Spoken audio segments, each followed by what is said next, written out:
motema etondi sami naposa na yo aba papa molimo nanga ezo ganga koluka yo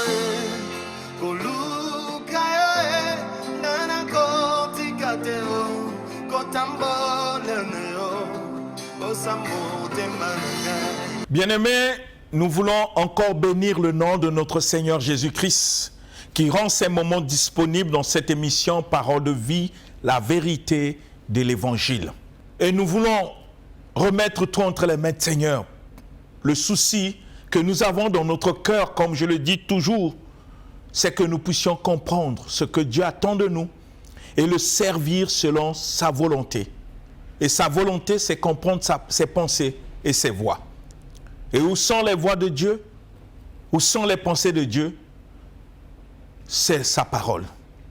C'est par sa parole qui nous révèle sa volonté. C'est par sa parole qui nous révèle ses voies. Nous sommes en train de parler dans l'exercice des dons au sein de l'Église, auquel nous avons mis l'accent sur le parlant en langue que nous avons développé.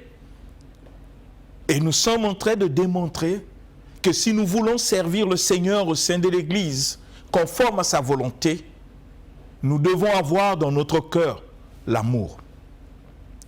Parce que sans amour, nous annulons tout. Ce n'est pas moi qui le dis, c'est le Seigneur, parce que la semaine passée, nous avons lu le livre de 1 Corinthiens 13, le verset 1 jusqu'au verset 3, tel que le Seigneur a dit, tu peux parler en langue, tu peux avoir des dons de prophétie, avoir même la foi jusqu'à transporter les montagnes, être gentil, distribuer ses biens, sacrifier même sa vie pour sauver les autres. Et Dieu pose la question, en faisant tout ça, si tu n'as pas l'amour, ça te sert à quoi? Voilà la question que Dieu pose dans la parole.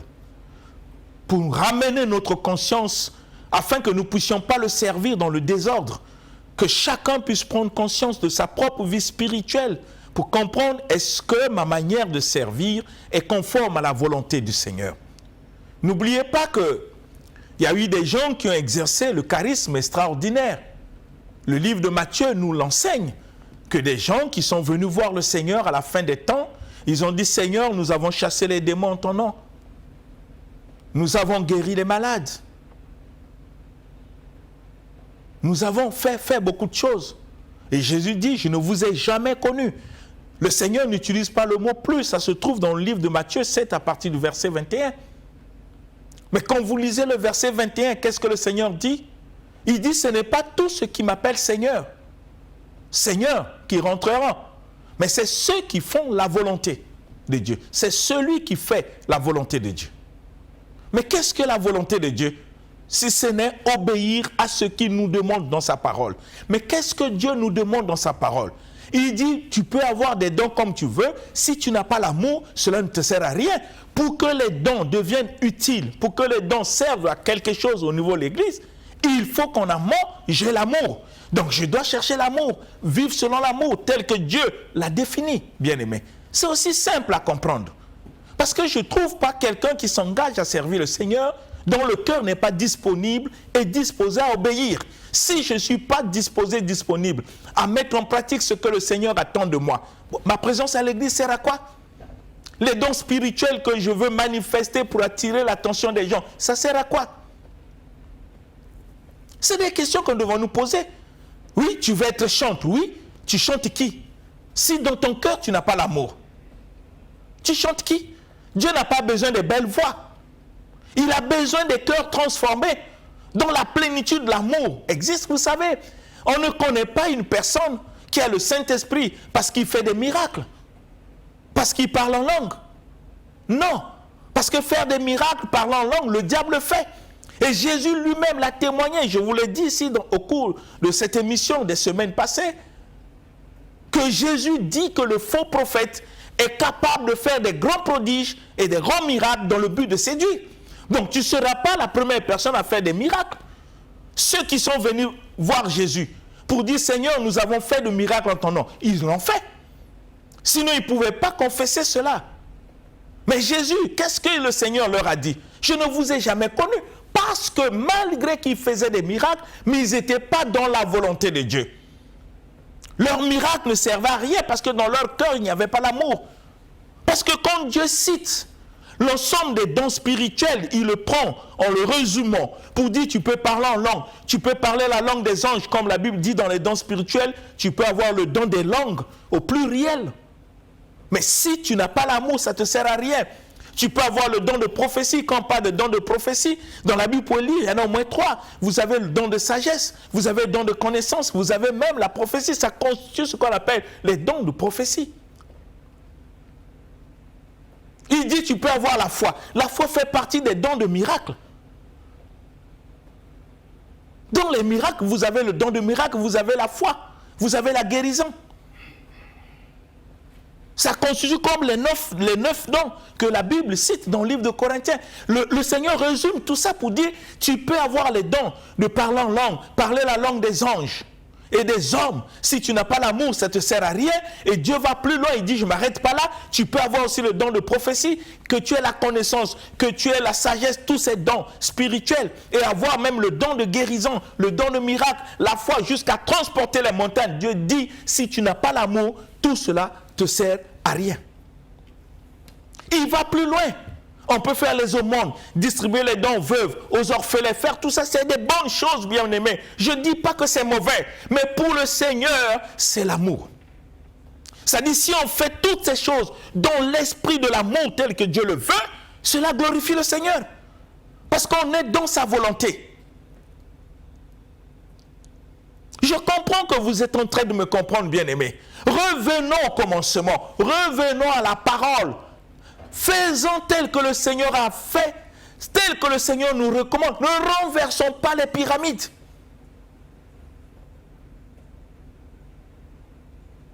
Comment nous menons notre vie chrétienne?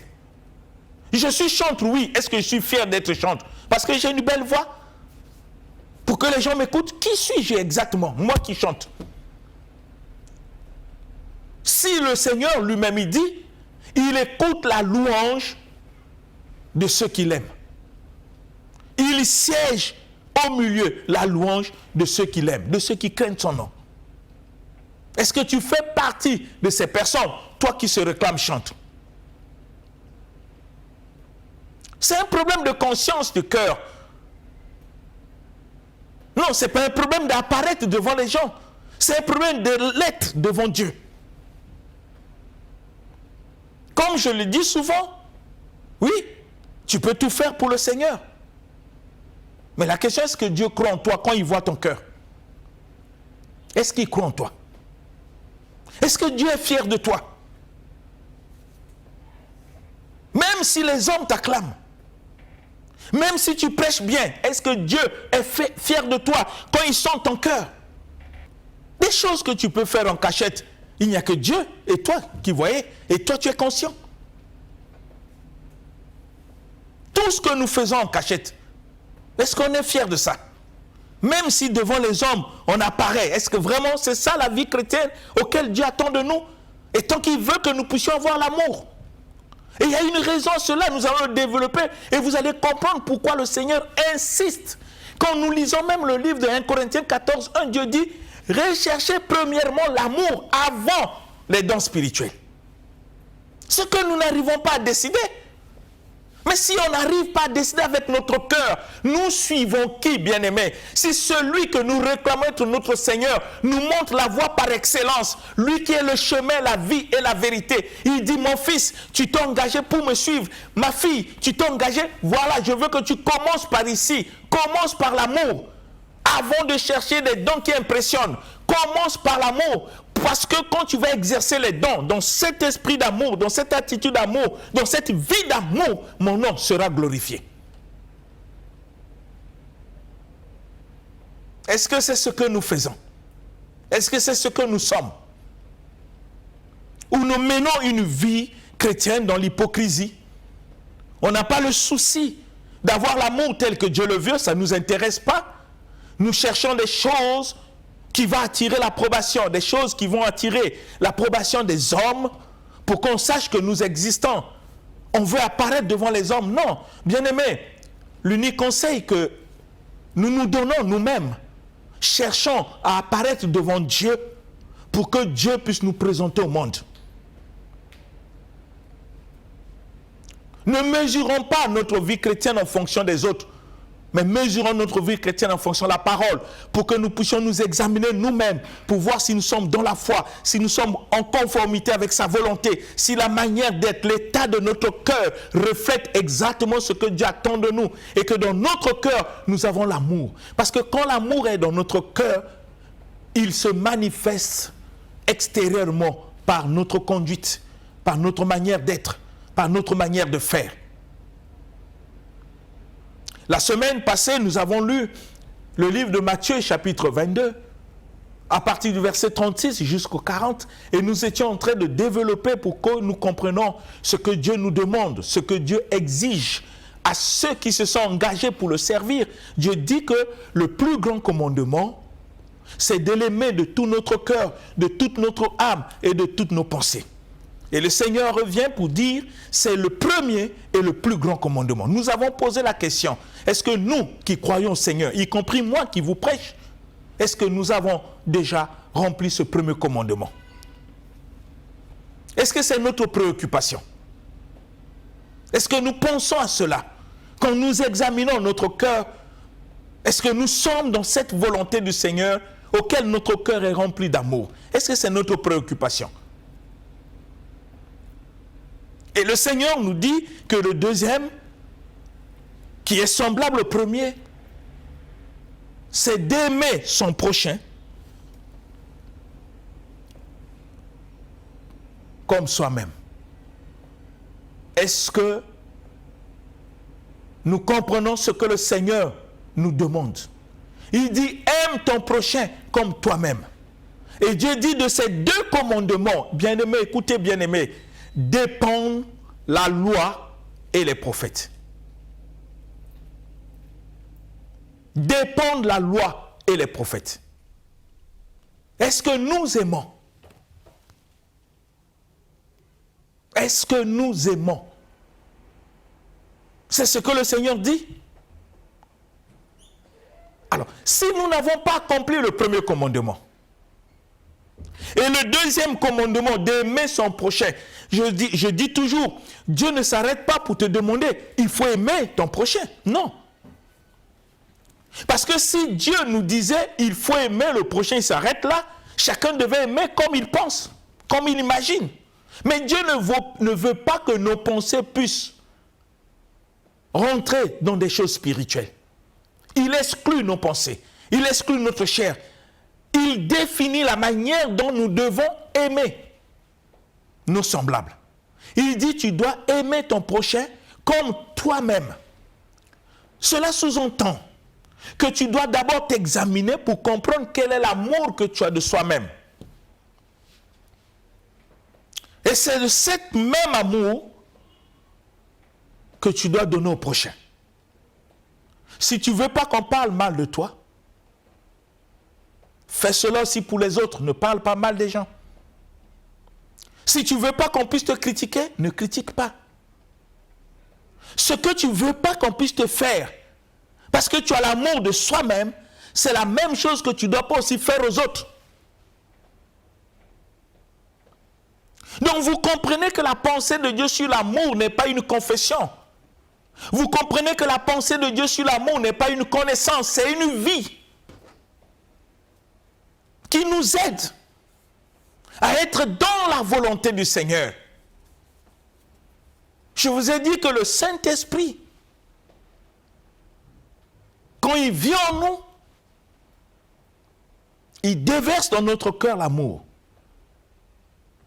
On connaît quelqu'un qui a le Saint-Esprit, on peut se rassurer sans se tromper. Nous sommes en train de constater que dans sa manière de marcher, de faire, que la personne manifeste l'amour de Dieu. C'est un constat. Et on peut dire que cette personne a le Saint-Esprit. Avec assurance, sans se tromper. Mais quelqu'un qui vient dire « Yendoko Barbashida », ça ne convainc pas encore. Parce que le Seigneur dit « Tu peux le faire, mais si tu n'as pas l'amour, cela ne te sert à rien. » Quelqu'un peut venir distribuer l'argent de nos gens, faire tout, faire manger les gens. Ça ne convainc pas. S'il le fait pour qu'il soit apprécié, parce qu'il va attirer l'approbation des gens, et qu'au fond de son cœur, il n'y a pas l'amour tel que Dieu le définit, ça le sert à quoi?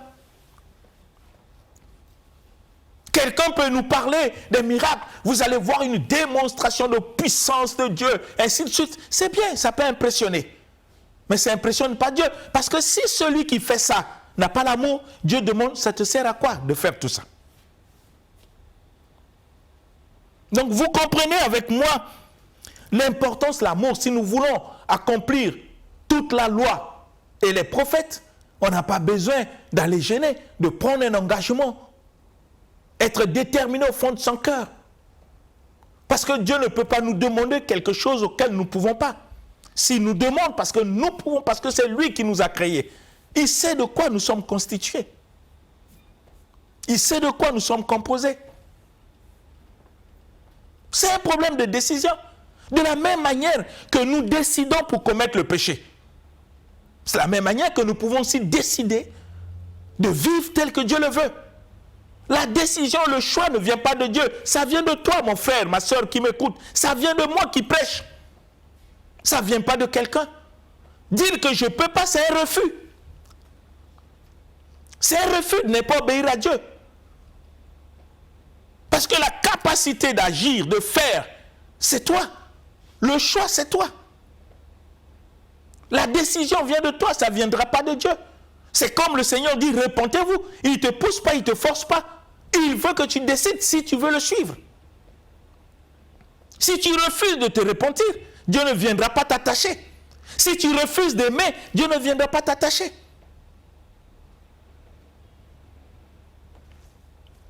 Et si nous disons dans la parole que nous ne pouvons pas, mais pourquoi nous suivons Jésus?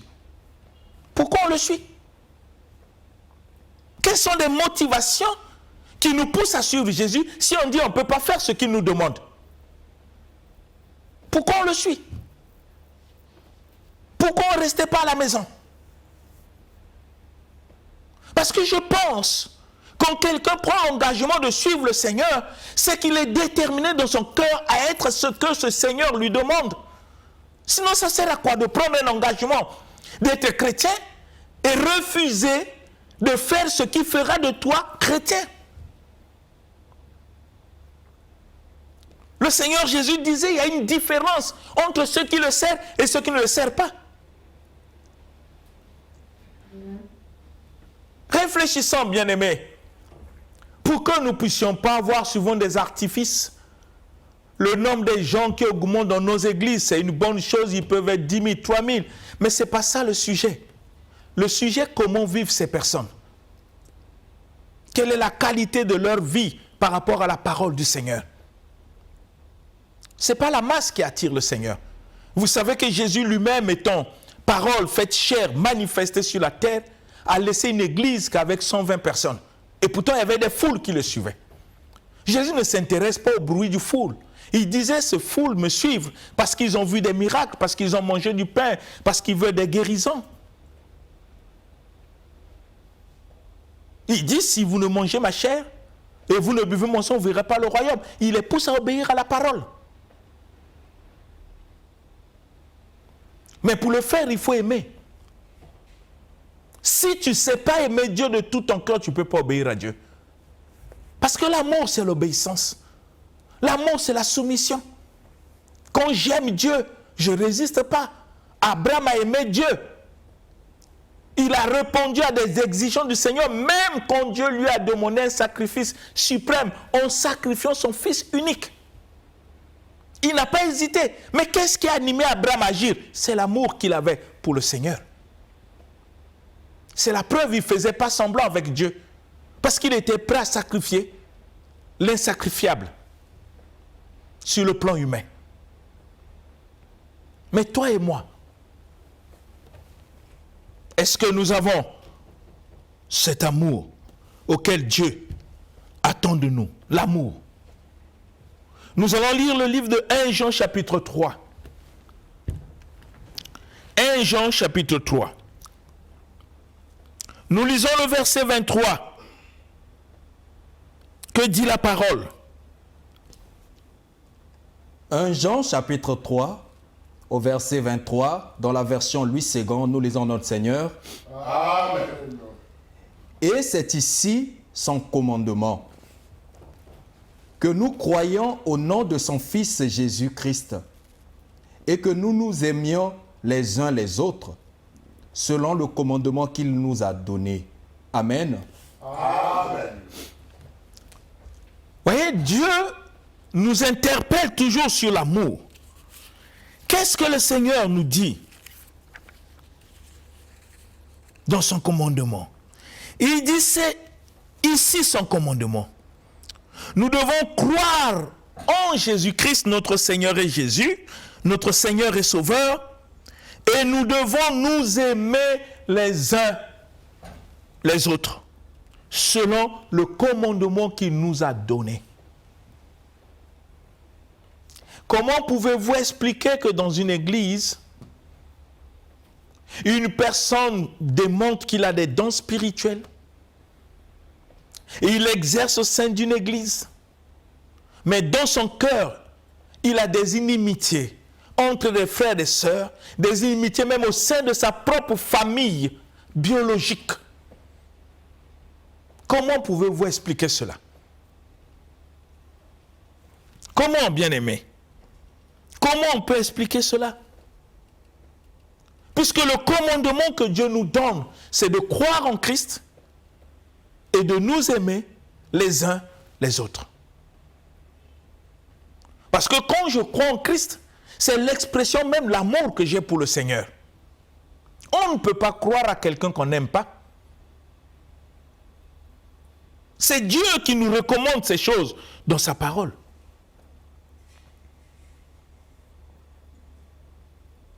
Revenons à la pensée de Dieu pour laisser le Seigneur bâtir son église selon son modèle, par sa parole. Ne bâtissons pas l'église du Seigneur avec nos pensées, nos philosophies, nos révélations qui n'ont rien à voir avec la parole de Dieu. Nous ne rassemblons pas les gens dans l'église pour les flatter. C'est pour leur dire la vérité, qu'ils prennent conscience chacun individuellement de sa propre vie spirituelle. S'il va à l'enfer, qu'il ne puisse pas dire c'est le pasteur. L'apôtre Paul disait, je vous ai donné tous les conseils de Dieu et je suis innocent de votre sang. C'est-à-dire, il leur a montré la voie à suivre. Il leur a montré ce que le Seigneur a laissé pour que chacun prenne conscience. S'il va à l'enfer demain, c'est lui-même. Nous ne pouvons pas maintenir les gens captifs au niveau de l'église pour leur promettre des bénédictions, pour leur promettre les voyages, les mariages, la prospérité, qui sont comme des accessoires de l'évangile. Et que leur cœur n'a pas l'amour. Des personnes qui ne savent pas s'aimer. Des personnes qui portent encore la haine dans leur cœur. Rappelez-vous ce que le Seigneur dit dans le livre de 1 Jean. Il dit, celui qui a de la haine contre son frère, c'est un meurtrier. Ça veut dire aussi, parfois on gère des meurtriers et on promet des bénédictions des meurtriers, des personnes qui ont de la haine dans leur cœur contre les frères. Mais finalement, bien aimés, nous suivons quel évangile? Nous prêchons quelle parole? Réfléchissons.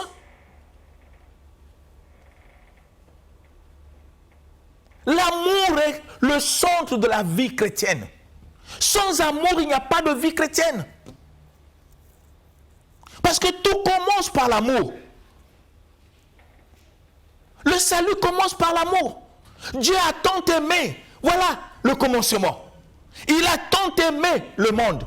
Il a envoyé son fils. S'il n'avait pas aimé, il ne devait pas envoyer. Aujourd'hui, on ne sera pas des chrétiens. Il n'y aura pas l'église. C'est l'amour. Tout commence par l'amour et tout finit par l'amour. Rappelez-vous que le Seigneur dit dans sa parole, la foi existe, l'espérance existe, toutes ces choses vont disparaître. Mais ce qui demeure éternellement, c'est l'amour.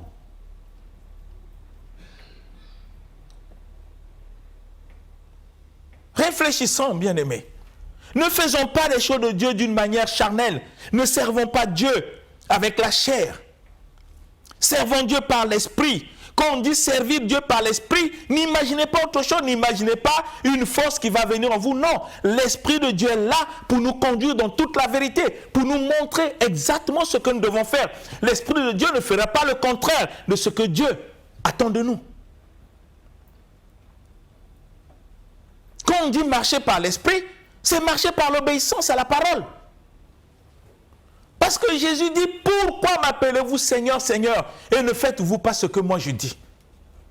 Et il ajoute même dans le livre de Jacques, ne vous bornez pas à écouter seulement la parole, mais mettez en pratique.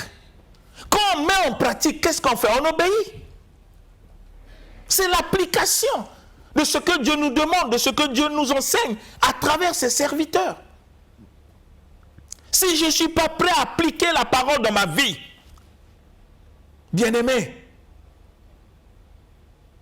ma présence à l'église sert à quoi? Pourquoi je dois dépenser des sommes pour aller à l'église?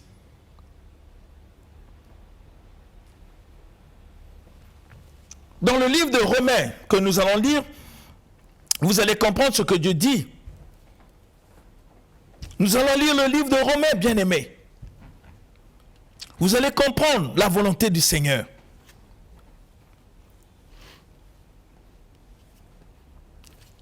Romains chapitre 13. Romains chapitre 13.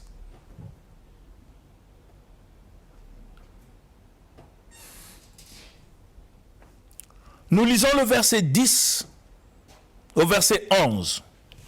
Que dit la parole? Romains chapitre 13, du verset 10 au verset 11, nous lisons notre Seigneur. Amen.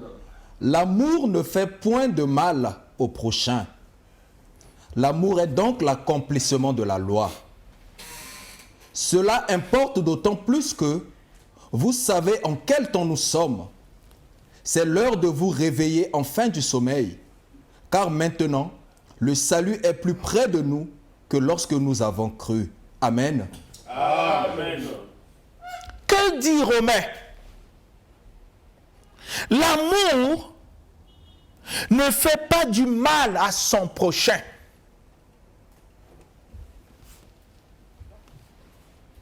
Nous servons Dieu, nous nous faisons du mal entre nous. Et on se pose la question, est-ce que nous sommes dans la volonté de Dieu? Nous partons à l'église, nous prétendons servir Dieu, mais nous nous faisons du mal les uns les autres. On se fait du mal. On peut être dans une même église. Vous ne pouvez pas imaginer comment nous faisons du mal en critiquant les autres, en critiquant le pasteur, en critiquant les... On se fait du mal dans une église. C'est ainsi que dans nos églises, il y a toujours des divisions, il y a toujours des petits groupes, il y a toujours... Vous voyez, qu'est-ce qui manque? C'est l'amour. Parce que la Bible dit que l'amour ne fait point du mal à son prochain. Et ce qui est intéressant, c'est que le Seigneur ajoute que l'amour est l'accomplissement de la loi de Dieu. L'amour, ce n'est pas le jeûne, ce n'est pas la prière, ce n'est pas l'adoration. Si celui qui adore n'a pas l'amour, Dieu dit, ton adoration sert à quoi? Si celui qui loue n'a pas l'amour au fond de son cœur, Dieu dira, ton amour sert à quoi? Comme il a parlé des dons, tu peux parler des dons, les langues des hommes, avoir les dons. Si tu n'as pas l'amour, ça te sert à quoi? Parce que l'amour que Dieu nous exige, nous demande, qui est impératif dans la vie du chrétien, c'est l'accomplissement. L'amour est l'accomplissement de la loi de Dieu. L'amour est l'accomplissement de la loi de Dieu. Regardez le verset 8 du même passage de Romains 13. Regardez ce que Dieu dit dans le verset 8. Pour que nous comprenions l'importance. C'est le message, c'est ça l'évangile. Le verset 8, il nous dit quoi? Romains chapitre 13, au verset 8, nous lisons notre Seigneur. Amen. Ne devez rien à personne, si ce n'est de vous aimer les uns les autres. Car celui qui aime les autres a accompli la loi. Amen. Amen. Bien-aimés, c'est merveilleux. L'évangile est clair. Nous avons lu le verset 10. Dieu dit l'amour ne fait point du mal au prochain. L'amour est l'accomplissement de la loi de Dieu. Dieu dit que nous savons en quel temps nous sommes. C'est l'heure de nous réveiller du sommeil. Le salut est plus près de nous que lorsque nous avons cru. Donc nous ne devons plus prendre la vie chrétienne à la légère, dans l'amusement. Nous devons comprendre ce que Dieu attend de nous. Quand nous avons lu le verset 8, que dit le Seigneur? Ne devez rien à personne. La dette que moi je dois s'appelle amour. C'est une obligation. Dieu dit ne devez rien à personne, sinon de vous aimer les uns les autres. Et le Seigneur va lui dire, celui qui aime a accompli la loi de Dieu. C'est pas merveilleux? C'est pas une bonne nouvelle? Aimer, ça ne demande pas des millions. Aimer, ça ne demande pas les offrandes. Aimer, c'est un engagement du cœur. C'est une décision qui ne vient pas de Dieu, de toi, de moi, de nous tous. Pourquoi nous n'arrivons pas à décider, bien-aimés?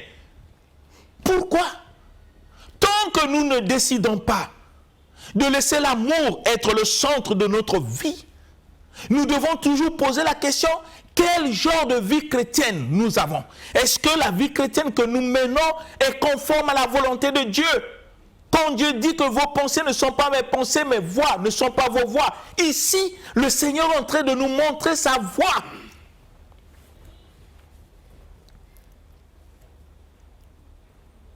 Réfléchissons. Des chrétiens peuvent sortir de l'église. Dès qu'ils sortent, ils commencent à parler mal, les uns les autres. C'est la preuve suffisante que dans notre cœur, il n'y a pas l'amour. Parce que l'amour ne peut pas faire mal au prochain. Si, dans le passé, nous avons violé les principes de l'amour, nous nous sommes mal comportés, tous, et moi qui vous prêche et les autres, on a eu des failles dans la vie. Mais on ne doit pas continuer. À un certain moment, il faut s'arrêter pour dire, est-ce que je dois continuer comme ça? Arrête-toi un peu, réfléchis sur ta propre vie spirituelle. Là où tu vas. Tu n'es pas à gare pour que Dieu te pose la question, d'où viens-tu et où vas-tu? Aie la bonne conscience de ce que tu veux dans le Seigneur et de ce que le Seigneur attend de toi.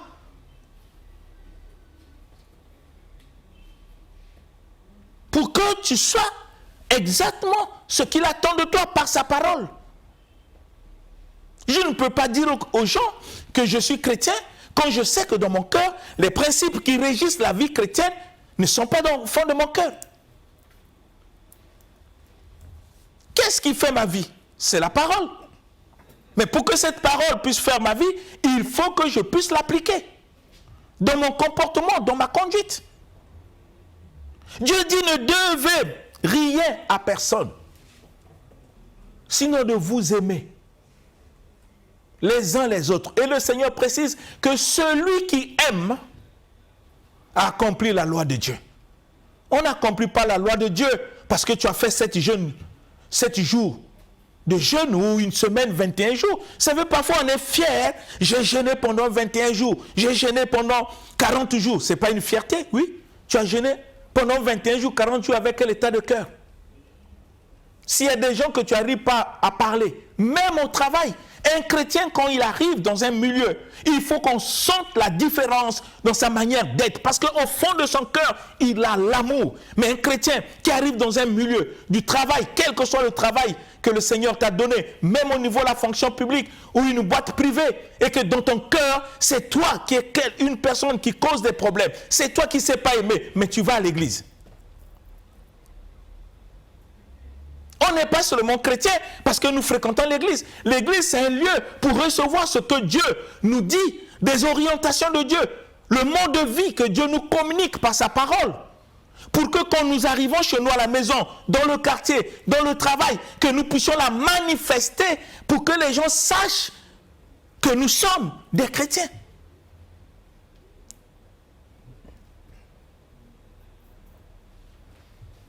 Bien-aimés, réfléchissons sur cela. Réfléchissons sur ce que le Seigneur nous dit dans sa parole, pour que nous ne puissions pas faire des choses comme nous le voulons, que nous puissions faire des choses comme Dieu le veut. Quand nous lisons le livre de 1 Jean, chapitre 3, nous lisons le verset 14.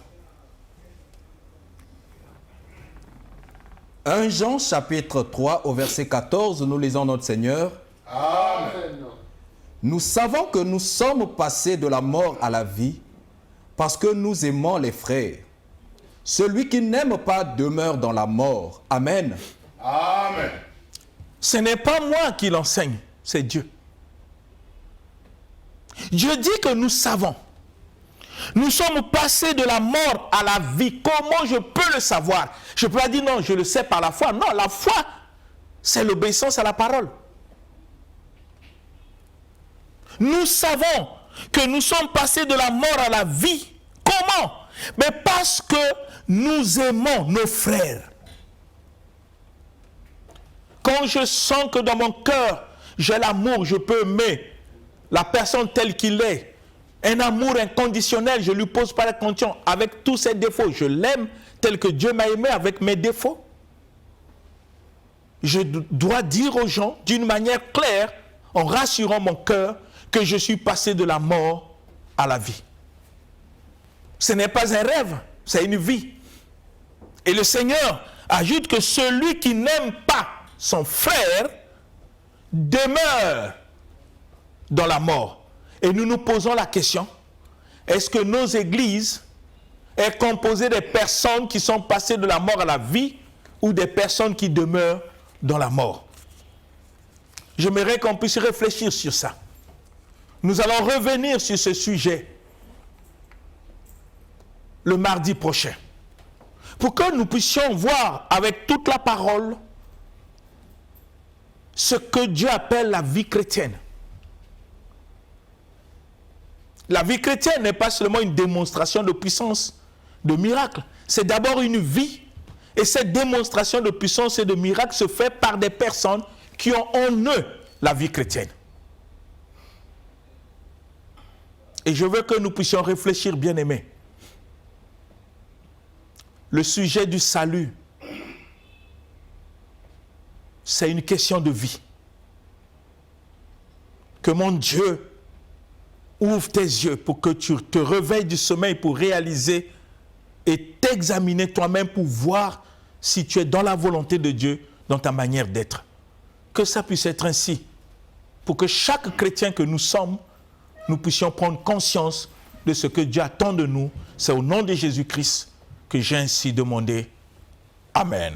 Amen. L'émission Parole de vie avec le pasteur Lévi Nikwe, chaque mardi à partir de 17h10 sur DRTV International.